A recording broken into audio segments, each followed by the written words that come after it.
धीर्धैनं श्रवणपटे यतिवरा महावाक्य जनार्दन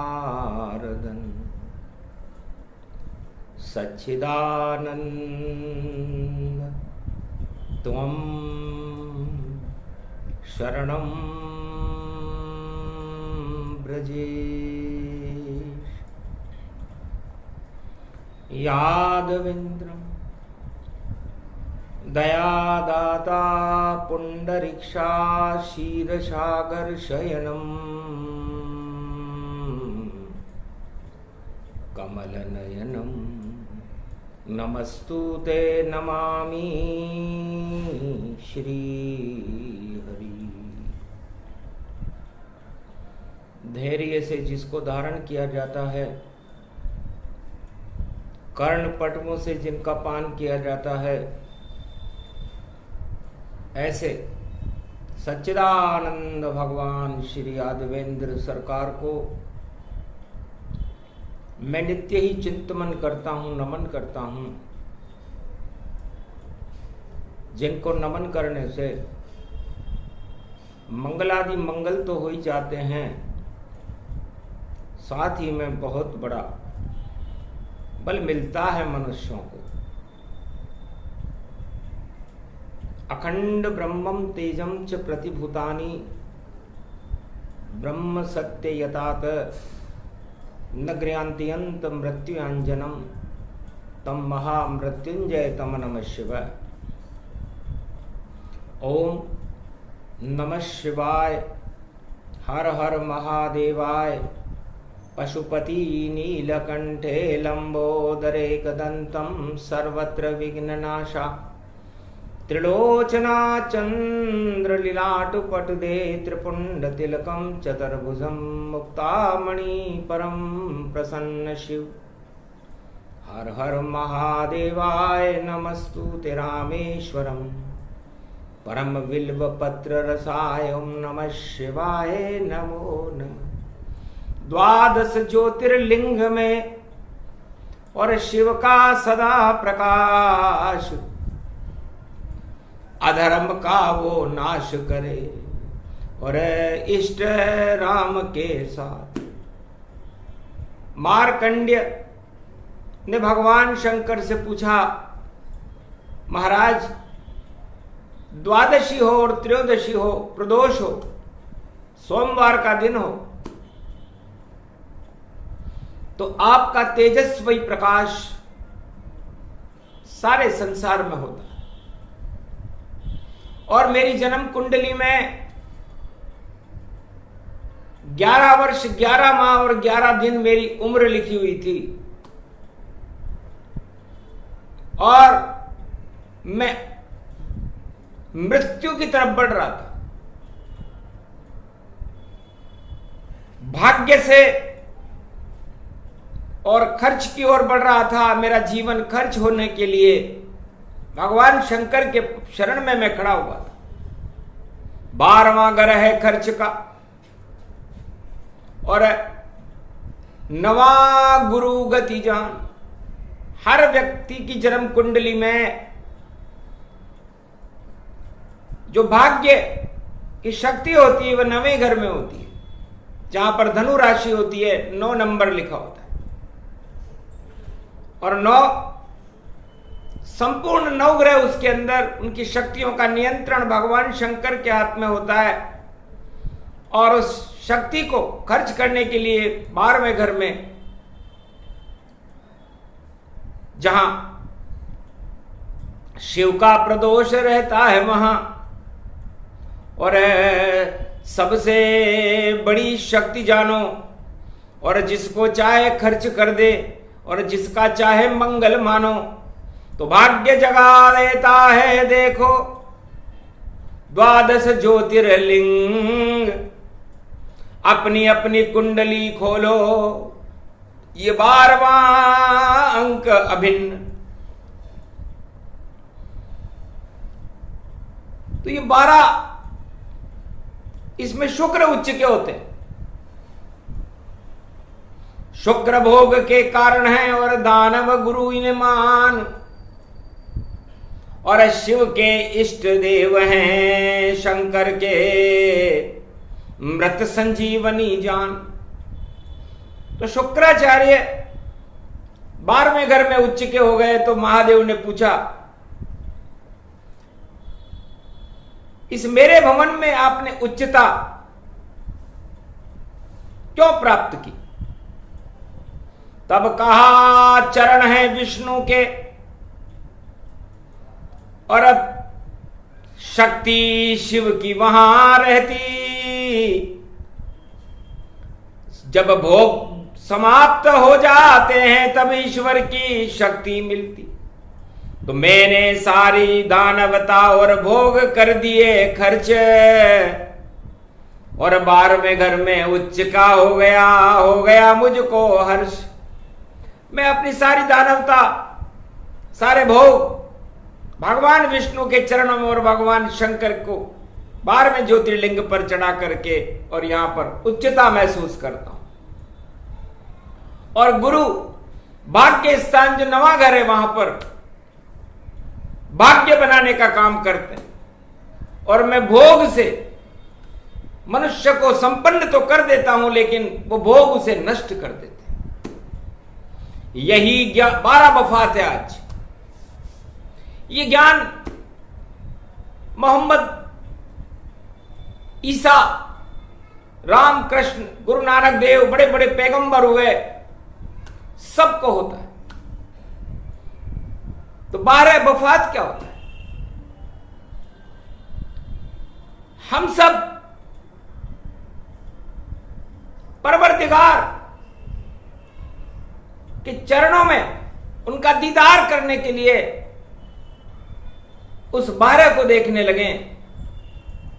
तो जो देखे उस 12 को और शगुन रूप गति जान, जितने भी अवतार हैं सब ही 12 मान। तो सारे अवतार इस 12 को पसंद करते हैं। राम अवतार हुआ जब त्रेता, तो मध्यकाल 12 तब प्रगटा। मध्यकाल में 12 बजे भय प्रगट कृपाला दीन दयाला, दशरथ नंदन प्रगटाए कौशल्यानंदन सुंदर वदनम, सरयू तट पर जब आए। तो मध्याह्न काल के 12 बज रहे थे।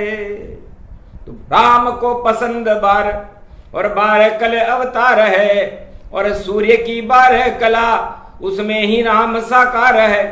तो रामचंद्र की कला है 12, और शिव जी का ये ज्ञान 12वां घर जगत कुंडली में होता सबसे सुंदर जान। इसलिए कुंडे हर व्यक्ति की कुंडली में 12वां घर सबसे ज्यादा ताकतवर होता है।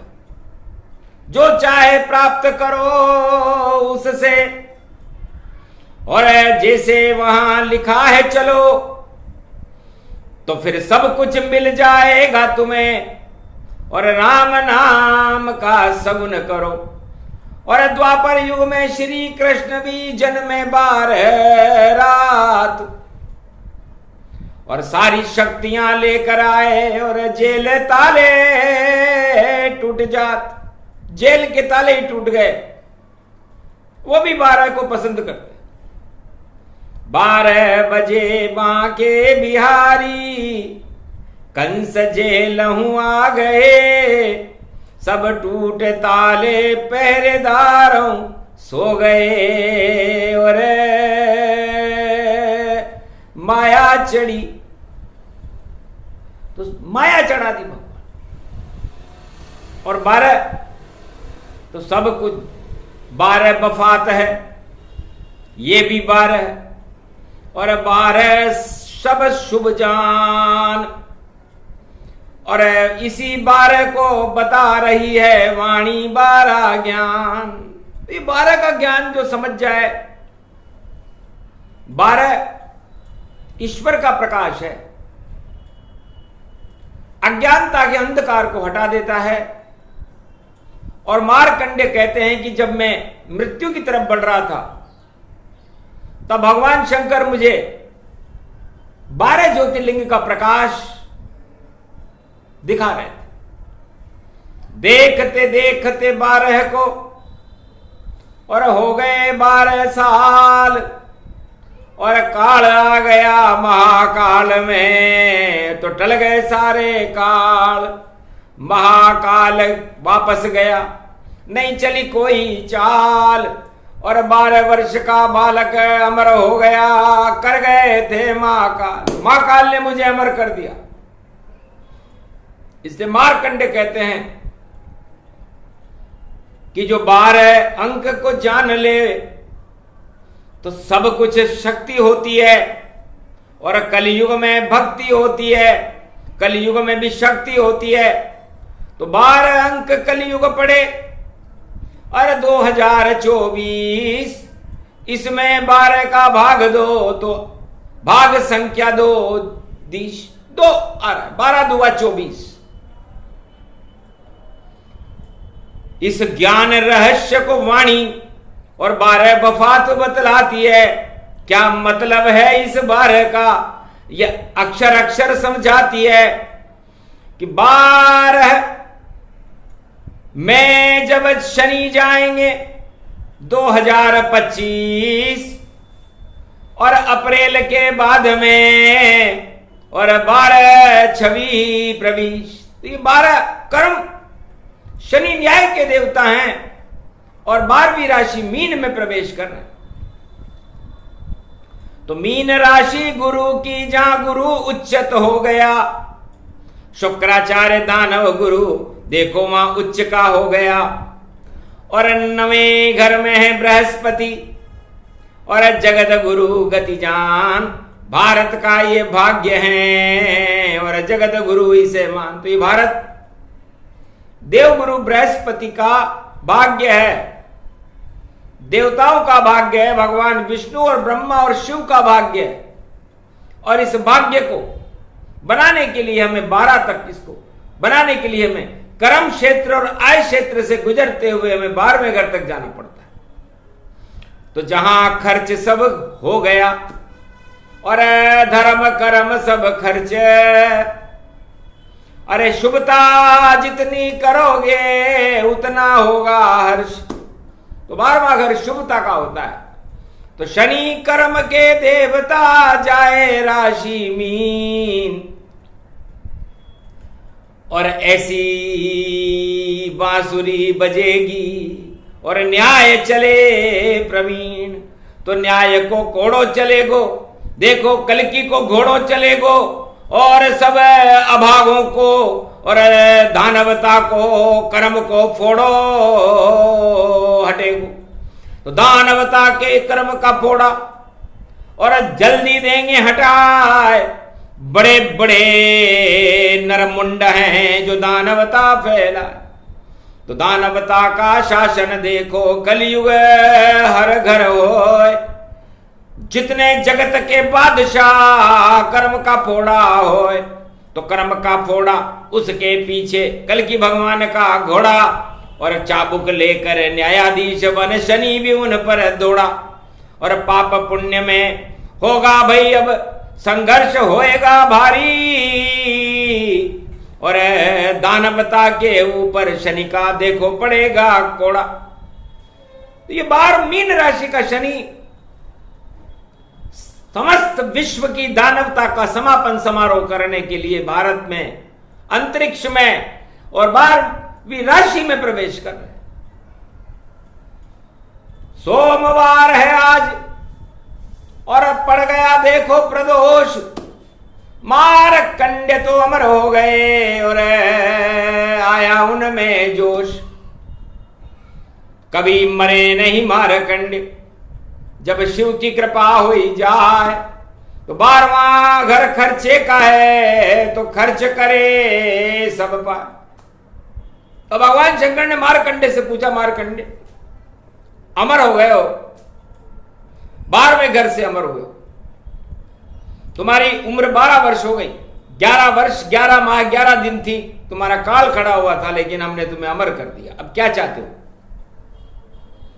अति प्रसन्न मारकंड्य मुनिराई, दुर्गा शक्ति देव प्रगटाई, दुर्गा सप्त सती रची जाई, और शुभता चारों युग प्रगटाई।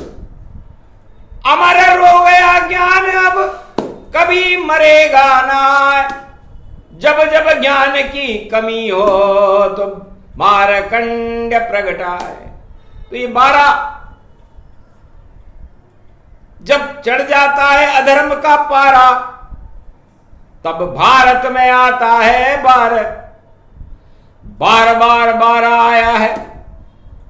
और सतयुग आया वामन, वामन द्वादशी को देखो वही कर गया धरती पावन। और दानवता का राजा बलि था, तानाशाह दिखाता था, इंद्रासन की चाह में देखो यज्ञ रचाने आता था। शुक्राचार्य समर्थ गुरु उसके, और यज्ञ भंग हो जाता था। और 12 मन कर बामन आया, बलि पाताल में जाता था। तो सबसे पहले सतयुग में 52 अवतार द्वादशी को आए, और राजा बलि इंद्रासन की चाह जिसके अंदर भूख थी, पाताल का राजा बना दिया। फिर आया 12 त्रेता में रामचंद्र भगवान, मध्य दिवस 12 बजे, और लंका करी शमशान। पूरी दानवता की लंका, जहां 1.25 लाख नाती थे, पूरे त्रिलोक के सभी आतंकवादी उस लंका में रहते थे। लंका सहित नष्ट हो गई। यह है 12 का कमाल। और फिर आया द्वापर में देखो देवकी वसुदेव का लाला, और मथुरा नरेश का मुंह कर दिया, और धृतराष्ट्र का कर दिया काला। और 12 बजे जन्मा वो जेल में, देखो नंद का लाला। 56 भोग दूध दही नदियां, और वृंदावन कर डाला। तो 12 बजे। और कलयुग में 12 बजे, और देखो बंदरबान 2025 में, और दानवता का नाश। तो ये 12 शनिदेव है, और मीन राशि में जाए। और मीन राशि में देखो भैया मछली की आंख बन जाए। अर्जुन को एक ही मछली की आंख दिखती थी, और धनुर्धर घोषित हो गया था अर्जुन। द्रोणाचार्य ने कहा क्या दिखता है बेटा? महाराज मुझे तो एक ही आंख दिखती है, लक्ष्य का भेदन करो। और अर्जुन ने ऐसा करके दिखाया। तो शनिदेव मीन राशि में जाकर के उस मछली की एक आंख से सारे त्रिलोक को देखेंगे, और जो दानवता और हिंसा आतंकवाद जो राजा फैला रहे हैं विश्व में, या जितने भी आतंकवादी हैं वो फैला रहे हैं विश्व में, या जो प्रजा फैला रही है विश्व में, उसको नेश नाबूद कर देंगे। यह है 12 का कमाल, यह है 12 की ये चाल। और देखो 12 12 12, और 12 बंदर बांट। तो बंदर बांट हो जाएगी, अधर्म होगा नष्ट, राज ताज सब हट जाएंगे, राजा पावे कष्ट। मीन राशि वो 12-25 हो, सब भक्तों के जाए, उनकी दुनिया लुटेगी। जो ईश्वर मानेगा ना, जो ईश्वर को नहीं मानेंगे उनकी लुटिया डूबने वाली है 2025 मई के बाद। क्योंकि मीन का शनि है भाई, जमीन का शनि है भाई, न्याय का ये देवता, और भक्ति का ये रूप है। कड़ा न्यायाधीश है, सजा देगा भारी है, और अच्छे अच्छे तानाशाहों की छवि ये बिगाड़े, ये बिगड़ जाएगी छवि, हट जाएगा वहां से रवि, और डूब जाए नाव उनकी, और डूब डूब डूब डूबी। तो भंवर फंस गई नाव सब और मीन में डूबे जाए, और शनि भी मीन में और खूब डुबा गया है। तो सारी नावें उस जल में डूबने वाली है राजाओं की। सोच लो क्या 12 का खेल है। और समझ न पाए कोई, जन्म कुंडली में 12वां घर सबसे अच्छा होए। जिसको कुछ भी नहीं मिला वह देखे अंक वहां जाए, कौन सा अंक वहां लिखा हुआ है वही चाल चल पाए। तो ये बहुत दुर्लभ वाणी है। सारे ज्योतिष 12वें घर को और देखो अच्छा नहीं बतलाते, खर्चा खर्चा और विदेश और जेल रूप सब बतलाते। इतना ज्ञान उनको नहीं जाने भगवान। 12 में भगवान है और 12 शिव को जान। 12 ज्योतिर्लिंग भारत में ही होते हैं। तो 12वां घर खराब कैसे हो सकता है? 12 बजे राम जी का जन्म हुआ तो 12वां घर कैसे खराब हो सकता है? 12 बजे भगवान कृष्ण का जन्म हुआ तो वो खराब कैसे हो सकता है? 52 द्वादशी को भगवान नारायण सीधे ही बिना मां के गर्भ से वामन अवतार लेकर के और राजा बलि को पाताल पहुंचा गए, तो 12 बुरा कैसे? तो भाग्य के आगे 4, उस पर करो विचार, वही भाग्य का द्वार कर देगा उद्धार। ये 12 गति व्यापक पावा और 12 का सब भेद बतावा।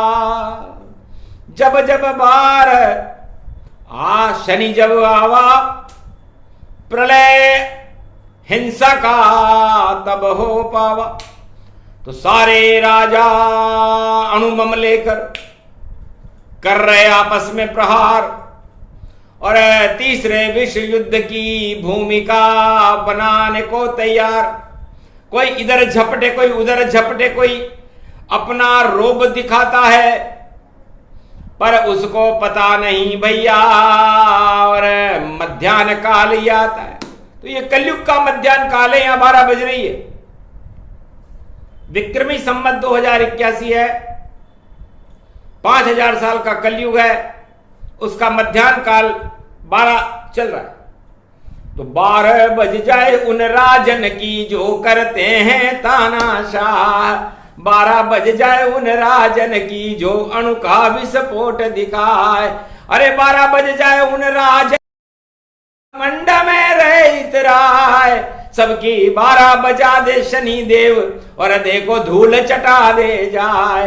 ऐसी 12 बफात ये आई और सोमवार इसमें पड़ जाए। अरे खर्च करो सब दानव वृत्ति को, अरे भोग खर्च करो सब जाए। अरे दानवता को करो खर्च और मानवता को लो प्रगटाए। तब जा करके देखो भैया ईश्वर कृपा तुम्हें मिल जाए। वरना 12 हो गई देखो 2 सुइयों का मिलन तमाम। छोटी सुई और बड़ी सुई दोनों एक हो जाते हैं जब 12 बजती है। तो छोटी सुई प्रजा है और बड़ी सुई राजा है। तो जब राजा और प्रजा एक हो जाए तब 12 बजती है और मध्याह्न काल हो जाता है। और उसके अंदर राम राज्य, कल्कि राज्य, कृष्ण राज्य या फिर धर्म राज्य हो जाता। तो 12 वर्ष पांडव वनवासा और पांडव छाई बड़ी। 12 वर्ष का वनवास हो, बड़े निराश हुए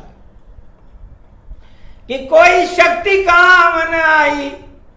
बर्तन माजे द्रौपदी, कीचक के घर बर्तन माजे देखो महारानी द्रौपदी। चीर खींच रहो दुर्योधन और कोई बचा नहीं पायो। लाज बचाने देखो भाई और कृष्ण कन्हैयो आयो।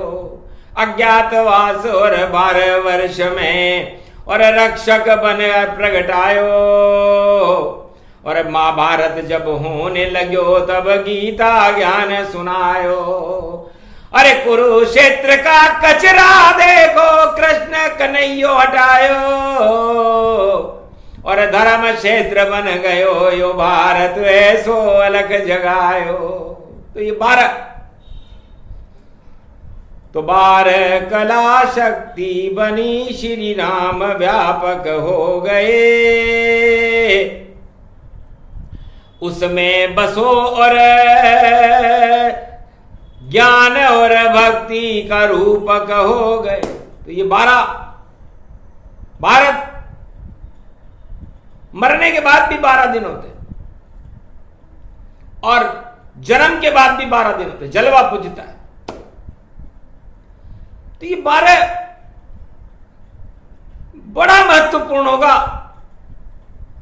मार्कंडेय कहते हैं कि मैं अमर हो गया, तो लगता है भारत अमर होए, दानवता सब हट जावेगी, वही योग प्रकट हो गया आज, और सुंदर छवि भारत आवेगी, नाम कल की अवतार होगा उसका, और भारत दिव्य प्रकाश, सारे पाप और तानाशाही का होने वाला नाश, सबके श्राद्ध हो जाएंगे और पंचक सब लग जाए।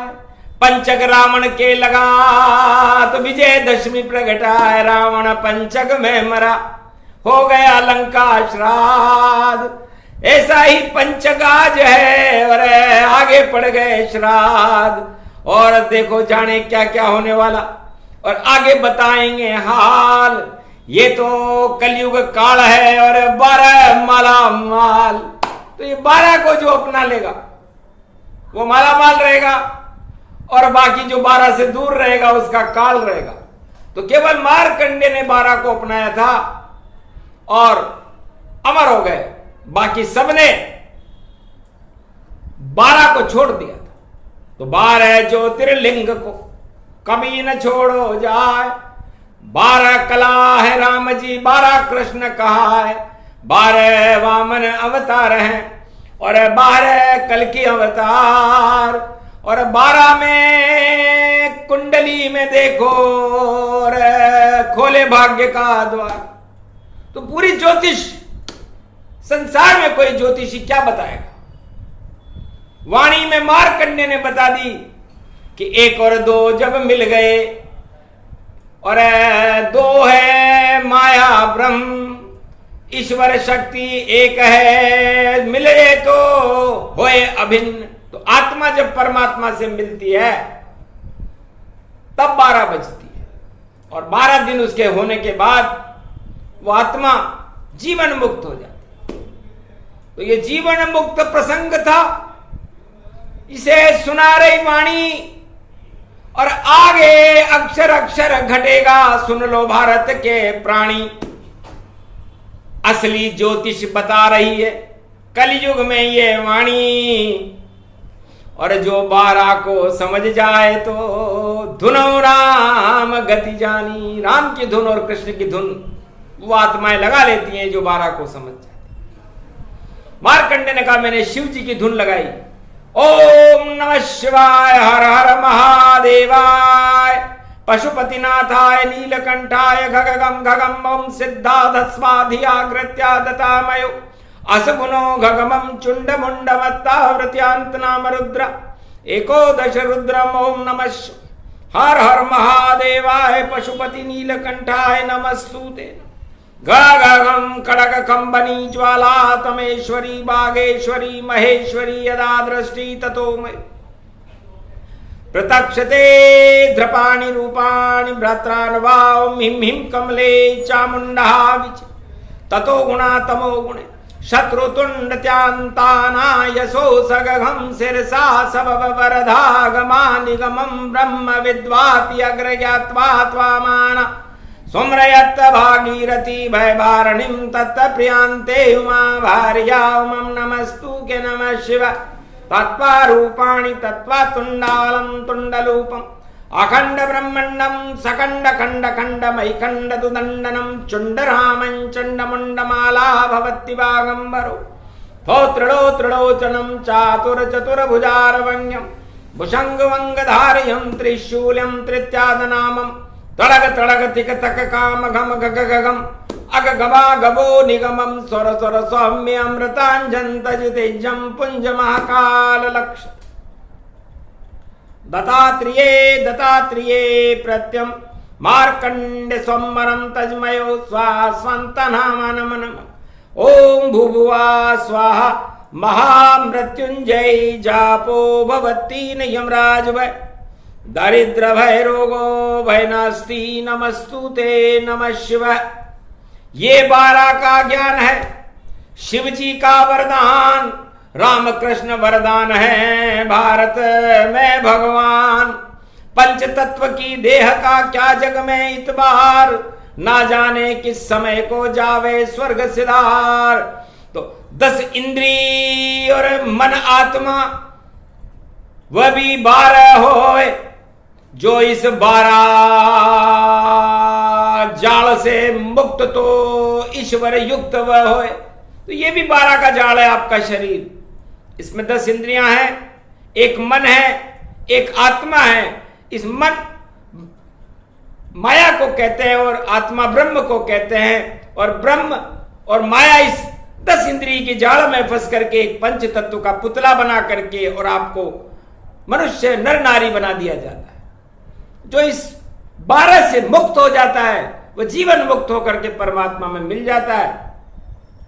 और शेष शैया शीर सागर और कमल का फूल है, जिसमें विराजे ब्रह्मा और शिव जी का ये त्रिशूल है। और ज्ञान और ये ब्रह्म और ये विष्णु शांति रूप है। ये तीनों ही भारत का देखो ब्रह्ममय स्वरूप है। 12 बजे अब कल की अवतर और भारत होएगा। अंधकार सब हट जाएंगे और अब प्रकाशम होएगा। 2025 में शनि जब मीन राशि में जाएंगे, दुनिया बदल जाएगी सब और दानव सब पछताएंगे और देवता हर्षित ये होंगे, राम राज आएंगे। अरे गणपति तो बुलाया नहीं किसी ने,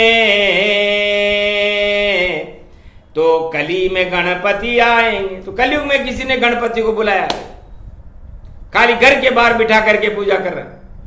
घर के अंदर आत्मा में पूजो गणपति जाय, उनके 12 मंत्र हैं, जपो तो मंगल पाए। तो भगवान गणेश जी के भी 12 अक्षर मंत्री होता है, और 12 अक्षर मंत्री सबसे बड़ा मंत्र होता है, वो भी 12 का ही होता है। ओम नमो भगवते वासुदेवाय। बस तो सब कुछ 12 में बता दिया। और रामायण का सार वर्णा नाम संगाना, ये भी 12 में ही है, क्योंकि वह 12 का पहला शब्द ब है और वह से बनता है, वह विष्णु का शब्द है। तो सब कुछ 12 में बने। और गीता 12 सार, और 18 दिन तक अगन के महीने में, और सुनादि नंद कुमार। तो ये गीता भी मोक्षदायिनी है। और गीता जयंती 12 को ही बनती है। जब पड़ जावे एकादशी मोक्षदाव से जानिए, 12 का अंक वहां खड़ा सब 12 में ही मानिए। तो श्रीमद् भागवत रामायण और सब गीता 4 वेद से 7 18 पुराण सब 12 में ही बसे ओमकार शिवमान। तो ये निराकार ओमकार की ज्योति का पूरा प्रकाश आपको समझाया। समझने वाले समझ जाएंगे, ना समझे नादान। और जो समझे इस प्रसंग को उस पर कृपा करे भगवान। बोलो जय, बोलो भोलेनाथ भगवान। आज की आनंद की